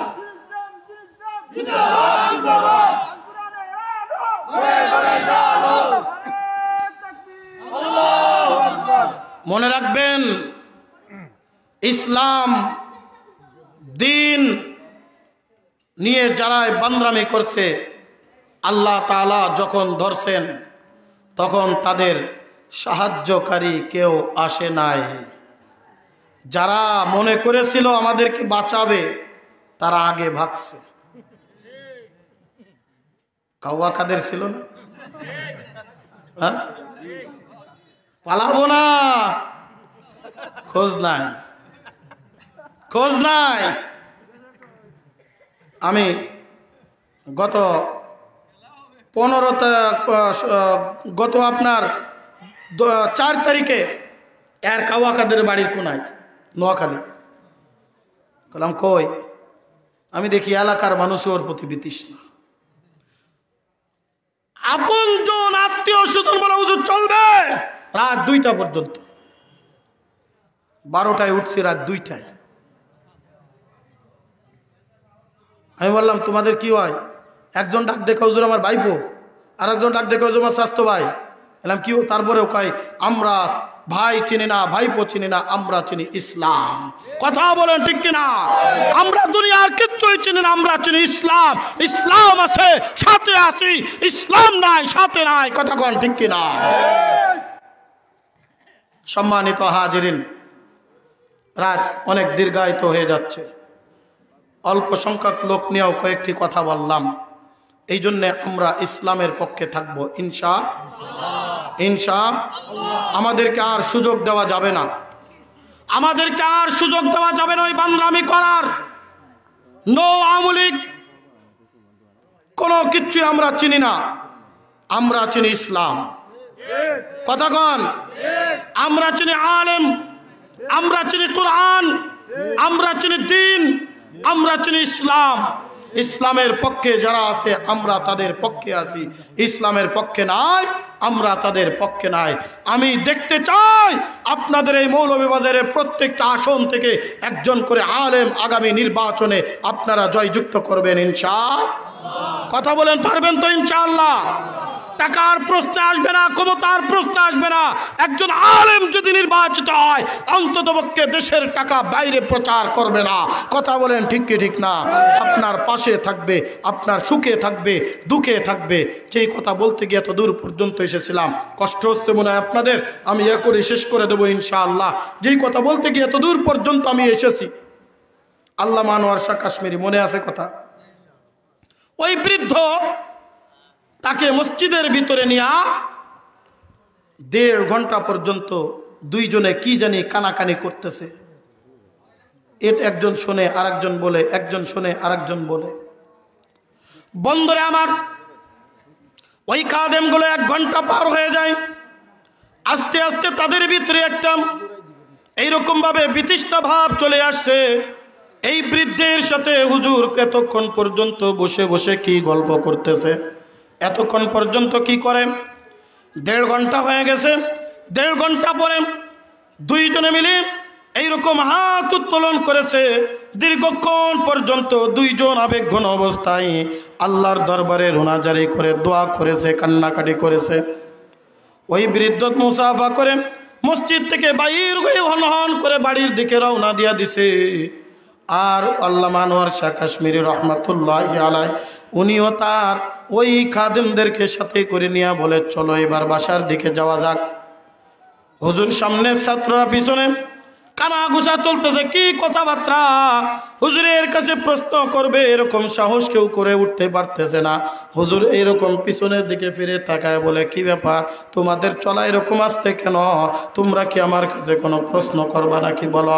একজন সাহস করে ডাকতে বলে, হুজুর 1.5 ঘন্টা পর্যন্ত আলোচনা করলেন, ওয়াজ করলেন, এরপরে বৃদ্ধ এসে আপনাকে কি বলল? আপনি তারে মসজিদের মধ্যে নিয়ে গেলেন, মসজিদের মধ্যে নিয়ে সময় পর্যন্ত আপনি তার সাথে কি যেন গল্প করলেন, আবার কিছুক্ষণ পরে দোয়া করলেন, দোয়া করে এরপরে মসজিদ থেকে বাইর হলেন। হুজুর এই মুরব্বী লোকটাকে আপনি চিনেন নাকি, আপনার পরিচিত? আল্লামা আনোয়ার শাহ কাশ্মীরি ডাকতে বলে, হে আমার খাদেমরা, না না না, আমি জীবনে কোনোদিন তারে দেখি নাই, আমি তাকে চিনি না। বলে, হুজুর তাহলে তার সাথে এতক্ষণ কি গল্প করলেন? বলে, আমি কোনো গল্প করি নাই, তুমি কি দেখো নাই আমি যখন নসিহত করে মসজিদ থেকে বাইর হইতেছিলাম, মসজিদ থেকে বাইর হওয়ার সময় যখন ওই লোকটা আমার কাছে প্রশ্ন করে বসছে, ওই লোকটা যেভাবে নিজেকে আফসোস করতেছিল, নিজেকে এরকম ক্ষতির মধ্যে ফেলতেছিল, আমার দেখে বড় মায়া লেগে গেল, আমার ভিতরে দয়া লেগে গেল। হঠাৎ করে আমার দিলের ভিতরে উদয় হলো, এ আনোয়ার শাহ, এ আনোয়ার, হাজার হাজার লোকের মধ্যে যে ওয়াজ করলি, একটা লোক পায়া কি সেই ওয়াজটা করতে পারবে না? এই কারণে আমি তার মসজিদের ভিতরে নিয়াম 1000 লোকের মধ্যে যেই ওয়াজ করেছিলাম, যেই নসিহত করেছিলাম, যেই বিষয়ের উপরে আলোচনা করেছিলাম, ও বাবু এই মুরব্বীরে আমি সেই ওয়াজ করেছি আর নসিহত করেছি। এরপরে যেই দোয়া করেছিলাম ওই দোয়াটা আমি করেছি। আমি অন্তত কিয়ামতের ময়দানে আল্লাহর দরবারে দাঁড়িয়ে ডাক দিয়ে বলতে পারবো, রব্বুল আলামিন, আমি লোক দেখি নাই, লক্ষ লক্ষ লোক পাইলে ঘন্টাকে ঘন্টা ওয়াজ করি, আর একজন লোক পাইলে না ওয়াজ করব না। অন্তত পক্ষে আমি হাজার হাজার মানুষের মধ্যে যে চাহাত না দেখেছিলাম, আমি এই একটা লোকের মধ্যে ওই চাহাতটা দেখেছিলাম। চাহাতের কারণে আমি 1 ঘন্টা পর্যন্ত তার কাছে হুবহু ওয়াজ নসিহত করেছি। আজকের আলোচনা ঠিক এই পর্যায়ে গেছে। আমি প্রায় 1.5 ঘন্টা হতে যাচ্ছে, আলোচনা চলতেছে। আল্লাহ তাআলা আমাদের সকলকে যেন যে কথাগুলি বললাম, অর্থাৎ যা কিছু আমার হয়ে যাক, ইস্তেকামাত থাকবো ইসলামের উপরে, দ্বীনের উপরে, কোরআনের উপরে, আল্লাহর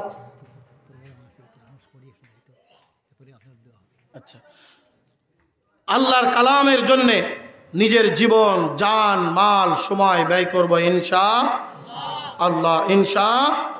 আমার খুতবার মধ্যে তেলাওয়াতকৃত আয়াতের তরজমা আমি করেই শেষ করে দিচ্ছি। আল্লাহ পাক রব্বুল আলামিন সূরাতুল বাকারার মধ্যে বলেন, ওয়ালা নাবলুওয়ান্নাকুম বিশাইইম মিনাল খাউফি ওয়াল জু'ই ওয়া নাকসিম মিনাল আমওয়ালি ওয়াল আনফুসি ওয়াস সামারাত ওয়া বাশশিরিস সাবিরিন। বলে যারা ইসলামের উপরে, দ্বীনের উপরে ইস্তেকামাত থাকবে, আল্লাহ তাআলা বলেন আমি তাদেরকে বিভিন্নভাবে পরীক্ষা করব।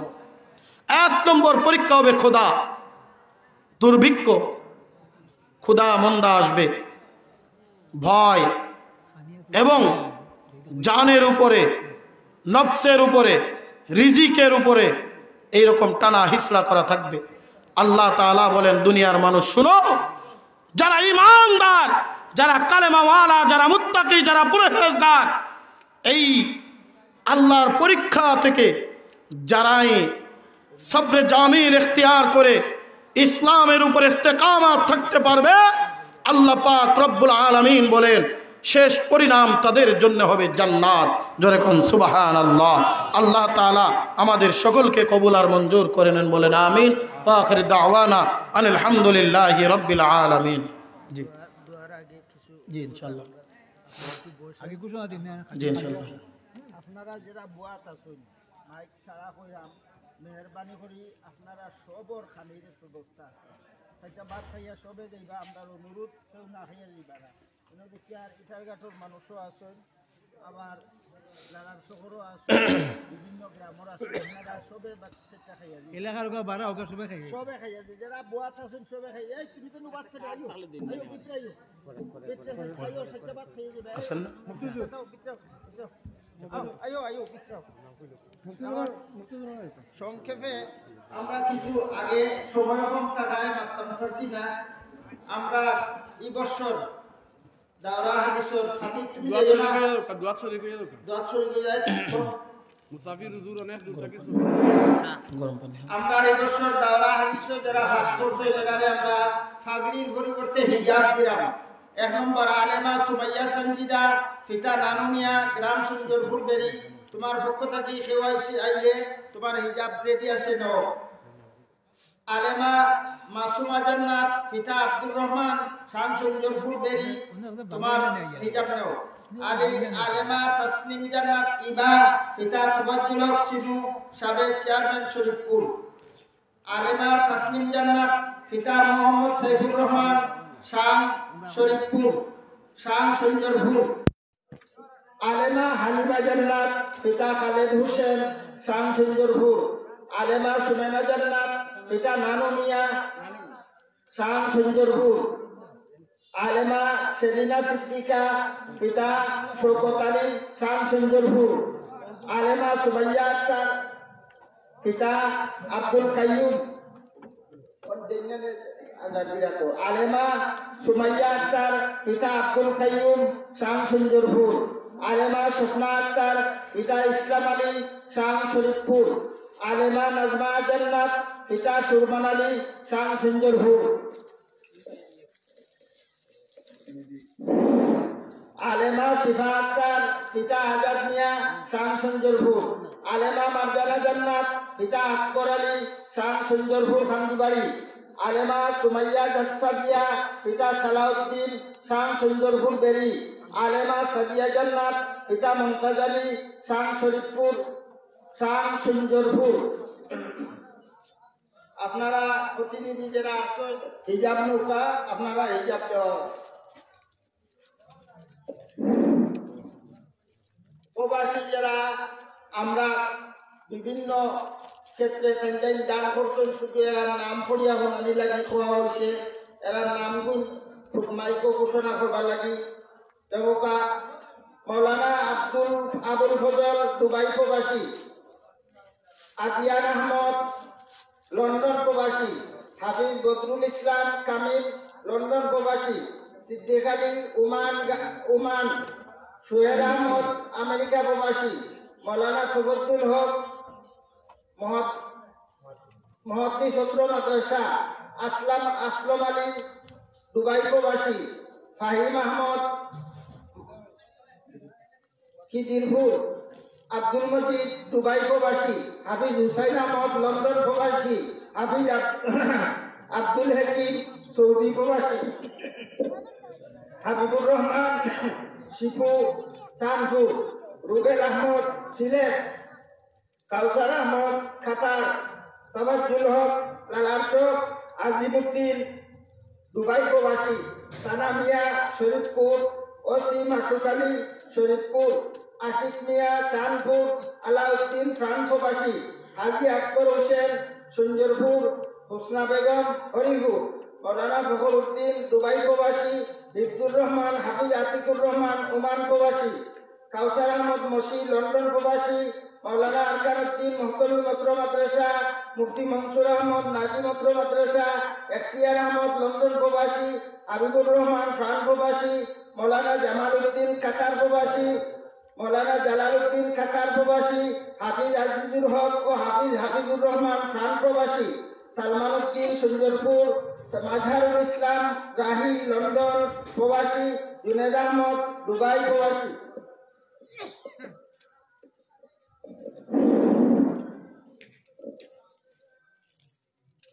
শায়েখ মৌলানা সাইদুর রহমান দুবাই প্রবাসী নাজিমুদ্দিন দুবাই প্রবাসী ফজল আলী ওমান প্রবাসী উজ্জ্বল আহমদ কাতার প্রবাসী হুসাইন আহমদ মুশরাফ ফ্রান্স প্রবাসী, আব্দুল মুমিত রাজু কাতার প্রবাসী, মুআজ আহমদ লন্ডন প্রবাসী, হাফিজ মুবিন সাহেব খালা লন্ডন প্রবাসী, কারি আবু রুকিয়ান দুবাই প্রবাসী, হাফিজ রিয়াজউদ্দিন ফ্রান্স প্রবাসী, মৌলানা হুমায়ুন আহমদ অত্র মাদ্রাসা, মুহাদ্দিস অত্র মাদ্রাসা, আসলাম আলী লালাচক, জনাব রুশন আলী লালাচক, রুকসানা আক্তার আমেরিকা প্রবাসী,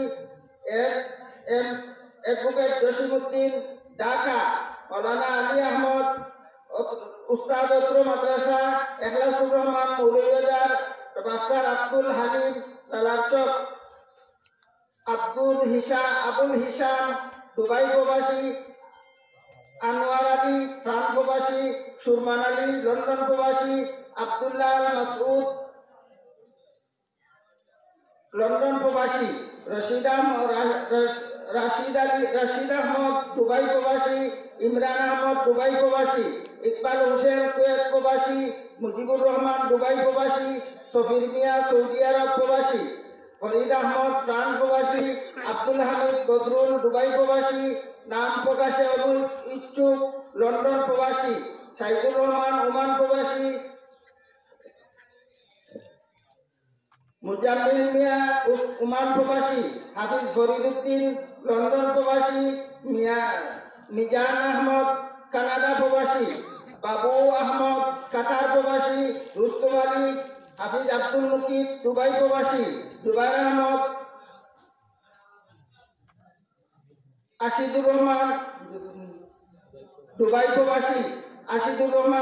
প্রবাসী, এমদাদুল হক সৌদি আরব প্রবাসী, নাম প্রকাশে অনুচ্ছুক দুবাই প্রবাসী।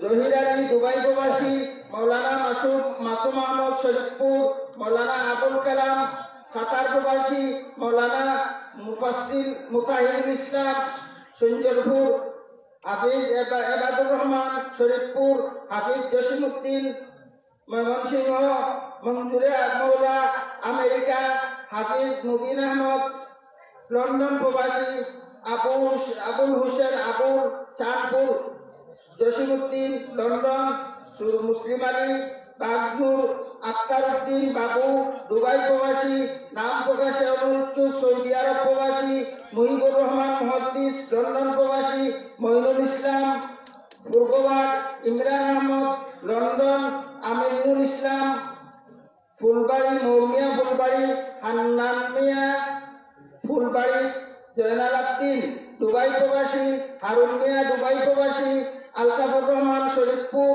মৌলানা আবুল হোসেন উস্তাদ মাদ্রাসা অত্র মাদ্রাসা, মৌলানা আসাদুর রহমান উস্তাদ অত্র মাদ্রাসা, ইমরান আহমদ শরীফপুর, মৌলানা নাসির উদ্দিন লালাচক শিক্ষক অত্র মাদ্রাসা,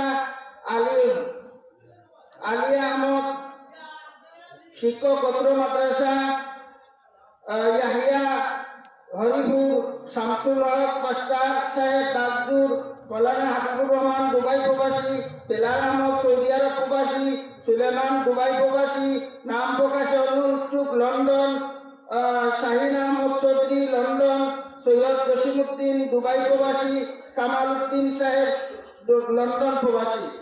ও এরা আপনারা মাদ্রাসার ইনশাআল্লাহ সাদা দিছেন আর জমির আলী টেলিভিল তাইও ৫,০০০ টাকা লেখছেন, এরপরে অনেকে লেখাইছেন, আপনারা বুঝছেন। আল্লাহ তাআলা আপনারা সৎকার কবুল ফরমাও। আমরা ঢাকার হুজুরের কাছে অনুরোধ থাকবো এরা লাগে দোয়া করা লাগে ঘুরব। ডাক্তার আব্দুল মুক্তাদির মাইক দিছেন, তার লাগে দোয়া করবা। এখন সংক্ষেপে মাদ্রাসার শিক্ষাবর্ষ আয়বে গুরুত্ব না হইলে হয় না, আমরাও ব্যাপারে অনেক কথাবার্তা আয় হিসাবে আমরা হনানি লাগে আপনারা কষ্ট দিয়া। আলহামদুলিল্লাহ জামিয়া ইসলামিয়া মদিনাতুল উলুম আমতলা বাজার টাইটেল মাদ্রাসার ৩৫তম মহাসম্মেলন অনুষ্ঠিত হওয়ায় আল্লাহ পাকের দরবারে আমরা শুকরিয়া আদায় করি। আলহামদুলিল্লাহ এই মাদ্রাসা ৩টি বিভাগে ১৮ জন শিক্ষক মন্ডলী যারা লেখাপড়া পরিচালনা করার 1 নম্বর বিভাগ হইল জামাত, 2 নম্বর হিফজ, 3 নম্বর নুরানি। এই গত বছর বাৎসরিক পরীক্ষায় এই 3টি বিভাগে 60টা বোর্ডে পরীক্ষা, 67 জন ছাত্রছাত্রী পরীক্ষা দিয়া আপনার 18 জনে প্রথম বিভাগ, 25 জনে দ্বিতীয় বিভাগ এবং 15 জনে তৃতীয় বিভাগ এবং 5 জনে বৃত্তি পাইছেন। যে ব্যক্তি 7 জনে 60টা বোর্ডে পাইছে ইউনিয়নের ভিতরে নাই, আরো অনেক খুঁজলিয়ে দেবা 5টা ব্যক্তি আর কোনো অন্য গেছে না। বৃক্ষ তোমার নাম কি, নামের ফলে পরিচয়, ফল দিয়া পরিচয় করা লাগে হিসাবে আমরা গুণারাম উত্তীর্ণ হয়েছেন। শরীফপুর ইউনিয়নে এরকম রেজাল্ট হয়েছে বলে আমরা শুনি নাই। গত কিছুদিন আগে নমুদা ওয়েলফেয়ার অ্যাসোসিয়েশন, যারা লন্ডন আমেরিকা মিলাইয়া একটা গ্রুপ করছেন, প্রতিযোগিতা করছিল হিফজ এবং জামাতের।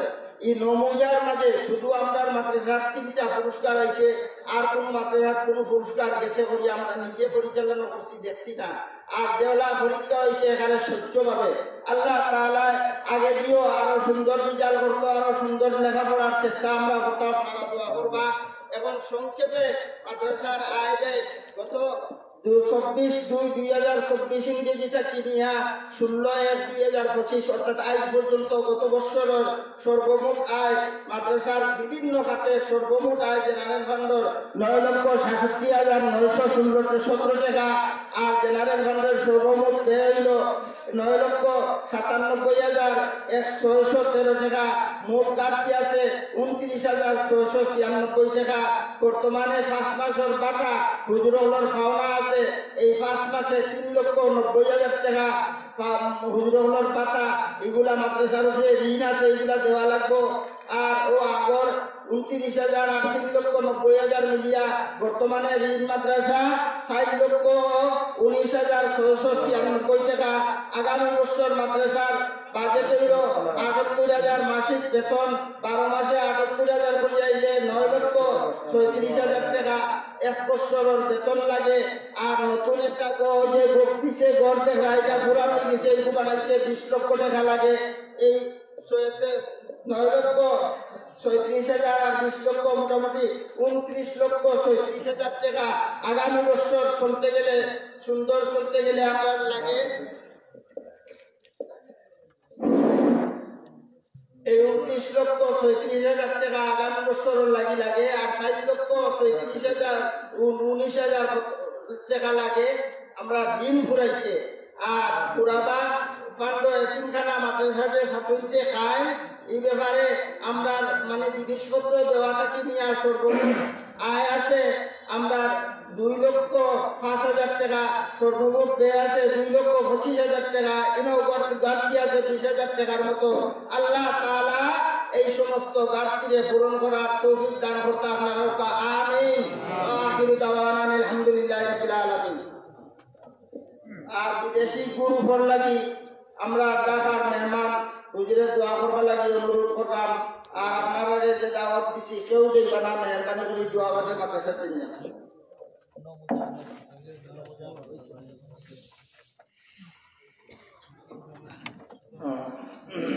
আলহামদুলিল্লাহ, আমরা দুরূদ শরীফ পড়ি। আল্লাহুম্মা সাল্লি আলা সাইয়্যিদিনা ওয়া নাবিয়িনা ওয়া শাফিঈনা ওয়া হাবিবিনা ওয়া মাওলানা মুহাম্মদ সাল্লাল্লাহু আলাইহি ওয়া আলা আলিহি ওয়া আসহাবিহি ওয়া বারাকা ওয়া সাল্লাম। আল্লাহুম্মা সাল্লি আলা সাইয়্যিদিনা ওয়া নাবিয়িনা ওয়া শাফিঈনা ওয়া হাবিবিনা ওয়া মাওলানা মুহাম্মদ সাল্লাল্লাহু আলাইহি ওয়া আলা আলিহি ওয়া আসহাবিহি ওয়া বারাকা ওয়া সাল্লাম। আস্তাগফিরুল্লাহ আল্লাযী লা ইলাহা ইল্লা হুয়াল হাইয়ুল কাইয়্যুম ওয়া আতুবু ইলাইহি। লা হাওলা ওয়া লা কুওয়াতা ইল্লা বিল্লাহিল আলিয়্যিল আযীম। আস্তাগফিরুল্লাহ আল্লাযী লা ইলাহা إلا هو الحي القيوم وأتوب إليه. لا حول ولا قوة إلا بالله العلي العظيم. اللهم آمين. ربنا ظلمنا أنفسنا وإن لم تغفر لنا وترحمنا لنكونن من الخاسرين. ربنا فاغفر لنا ذنوبنا وكفر عنا سيئاتنا وتوفنا مع الأبرار اللهم أنت السلام ومنك السلام تبارك ربنا وتعاليك يا ذا الجلال والإكرام আবার মালিক রব্বুল আলামিন আমরা কিছু গুনাহগার বান্দা আজকে এই জলসার থেকে গভীর জড়িতে জলসা শেষ করে আখেরি মুনাজাতে তোমার শহীদ ওয়ারে বিখ্যাত দুখানি হাত উঠায় মালিক রব্বুল আলামিন দয়া করে মায়া করে জিন্দেগীর সকল গুনাহ খাতাগুলি তুমি মাফ করিয়া দাও রব্বুল আলামিন আমরা গুনাহগার তুমি তো মাওলা আমরা গুনাহ করতে ভালোবাসি মালিক তুমি তো মাফ করতে ভালোবাসো মালিক তুমি যদি মাফ না করো কার দুয়ারে গিয়ে হাত পাতবো আল্লাহ দুনিয়ার নিয়ম আছে যদি কোনো ভিক্ষুকে এক দুয়ারে না পায় আরো কত দুয়ার আছে যেই দুয়ারে গিয়ে হাত পাতলে পাওয়া যায় আল্লাহ আমরা এমনই এক ভিক্ষুক তোমার দুয়ার ছাড়া আমাদের আর কোনো দুয়ার নাই তুমি যদি মাফ না করো কার দরবারে যাইব তুমি আমাদের গুনাহের দিকে না তাকায়া এক আবার মালিক তোমার রহমতের দরিয়ার দিকে তাকায়া আমাদের সকলকে তুমি মাফ করিয়া দাও রব্বুল আলামিন জামিয়া ইসলামিয়া মদিনাতুল উলুম নামৌজা টাইটেল মাদ্রাসার উদ্যোগে আজকের ইসলামী মহাসম্মেলন আল্লাহ তুমি এই মাদ্রাসাকে কিয়ামত পর্যন্ত কবুল আর মঞ্জুর করিয়া নাও মাদ্রাসার যত হাজাত আছে গায়বী খাজানা থেকে ব্যবস্থা করিয়া দাও মাদ্রাসার যত সমস্যা আছে সকল সমস্যাগুলি তুমি নিজ কুদরতিভাবে দূর করে দাও এক আবার মালিক হিংসুকের হিংসা নিন্দুকের নিন্দা ষড়যন্ত্রকারীদের ষড়যন্ত্র থেকে আল্লাহ তুমি এই মাদ্রাসাকে হেফাজত করো আল্লাহ যাদের অক্লান্ত পরিশ্রমে মাদ্রাসা আজকে পর্যন্ত হয়ে আসছে আল্লাহ যাদের তিলে তিলে কষ্টের মাধ্যমে আজকে এই পর্যন্ত মাদ্রাসা আল্লাহ তুমি তাদেরকে দ্বীনের খাদেম হিসেবে কবুল করে নাও আল্লাহ তুমি তাদের খেদমতকে কবুল আর মঞ্জুর করিয়া নাও এই মাদ্রাসার জায়গা থেকে শুরু করে যে যেভাবে সহযোগিতা করেছে টাকা দিয়া পয়সা দিয়া বুদ্ধি দিয়া পরামর্শ দিয়া শ্রম দিয়া যে যেভাবে মেহনত করছে আল্লাহ তুমি তাদের প্রত্যেকের মেহনতকে কবুল করে নাও মাদ্রাসার মুহিব্বিন বানিয়ে দাও এলাকার বাসীর মধ্যে মাদ্রাসার মহাব্বত অন্তরের ভিতরে ঢুকায়া দাও আল্লাহ মাদ্রাসার মুতাআল্লিকিন হিসেবে কবুল করিয়া নাও আল্লাহ মুখালিফদেরকে মুতাআল্লিকিন করে দাও আল্লাহ মুখালিফদেরকে মুহিব্বিন বানিয়ে দাও মুখালিফদেরকে আল্লাহ তুমি খাদেম হিসেবে কবুল করে নাও আল্লাহ মাদ্রাসার আসাতাযে ইকরাম তোলাবায়ে ইজাম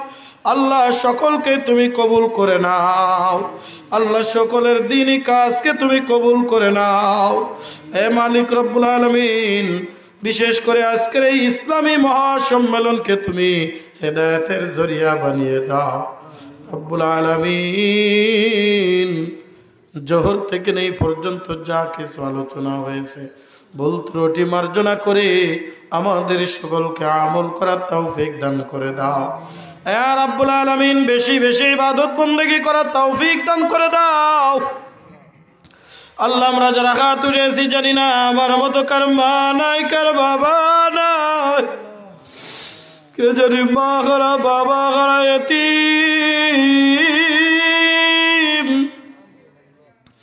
আল্লাহ যে মা হারিয়েছে সে বুঝে মায়ের কি ব্যথা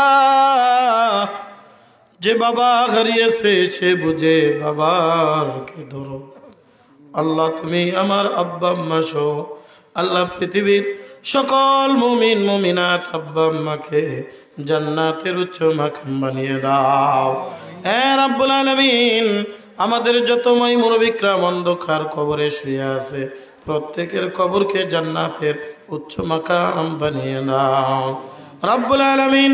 এই মাদ্রাসার মুতাআল্লিকিন যারা দুনিয়া থেকে বিদায় নিয়ে অন্ধকার কবরে, আল্লাহ তুমি তাদের প্রত্যেককে মাদ্রাসাকে ওসিলা করে জান্নাতবাসী করে দাও। অনেক প্রবাসীরা মাদ্রাসার জন্য সহযোগিতার হাত বাড়ায়। আল্লাহ প্রবাসের জিন্দেগিকে কত কষ্ট করে টাকা পয়সা রোজগার করে মাথার ঘাম পায়ে ফেলে, জীবনের ঝুঁকি নিয়ে যারা কষ্ট করে তিলে তিলে কিছু টাকা ইনকাম করে, সেই অর্থের থেকে আল্লাহ তোমার দ্বীনি দ্বারার জন্য দান করে। আল্লাহ তুমি তাদের ওই প্রবাসের জিন্দেগিকে সুখময় করে দাও, তাদের এই রুজি রোজগারের মধ্যে বারাকাত দান করো।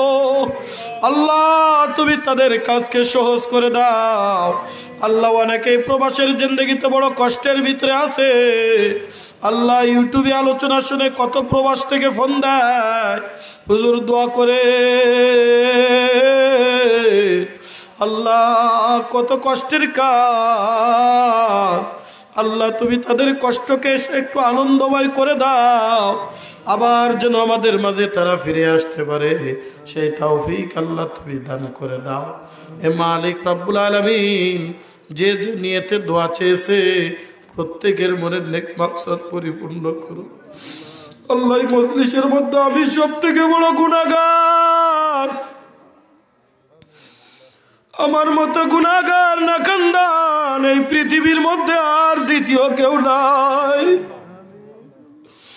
এরা জানে না আমি কত বড় গুনাহগার, তুমি তো জানো।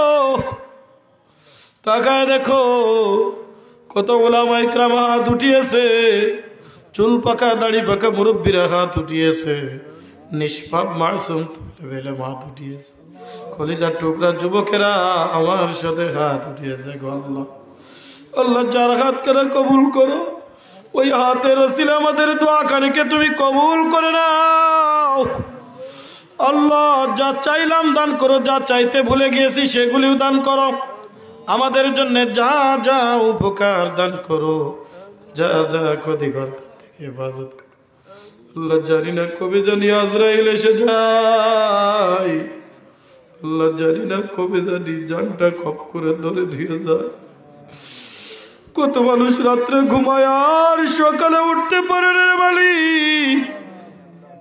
কার জন্য জানি আজকে রজনী জীবনের শেষ রাত, কার জন্য বাজারে কাবুলের কাপড় রেডি, কার জন্য বাসদারের বাসটা অপেক্ষা করতেছে, কার জন্য মসজিদের খাটলিটা অপেক্ষা করে। আল্লাহ